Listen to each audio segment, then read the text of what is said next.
Orang biasanya kalau udah ngajak, orang mikir-mikir, aneh kan ngajak yang baik, kok ditolak? Orang bakal mikir, ah udah dah, lu ini yang masuk neraka, gue masuk surga. Benar apa benar? Benar apa benar? Orang kan kalau mikir begitu. Tapi orang yang memang cinta kebenaran gak mau orang yang di sekitarnya itu tersesat, dia masuk neraka.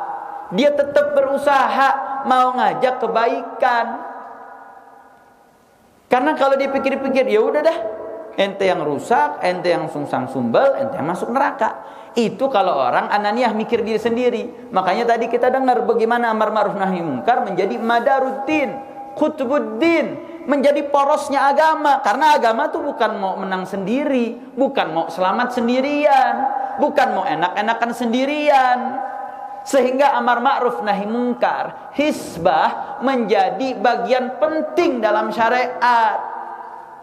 Makanya kalau orang baru sekedar dia menjadi baik, setan gak terlalu ambil pusing.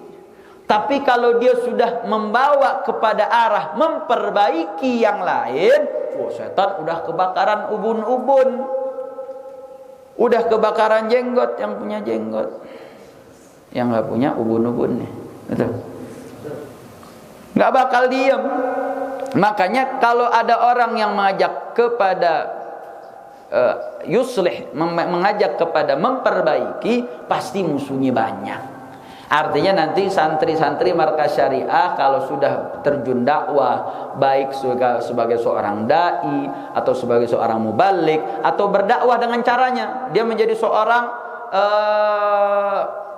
pengusaha, dia punya usaha, dalam usahanya dia berdakwah, dia melawan tuh segala bentuk riba, dia melawan itu segala bentuk kecurangan dalam transaksi. Itu dakwah, itu namanya sedang berjuang. Pasti akan ada musuhnya.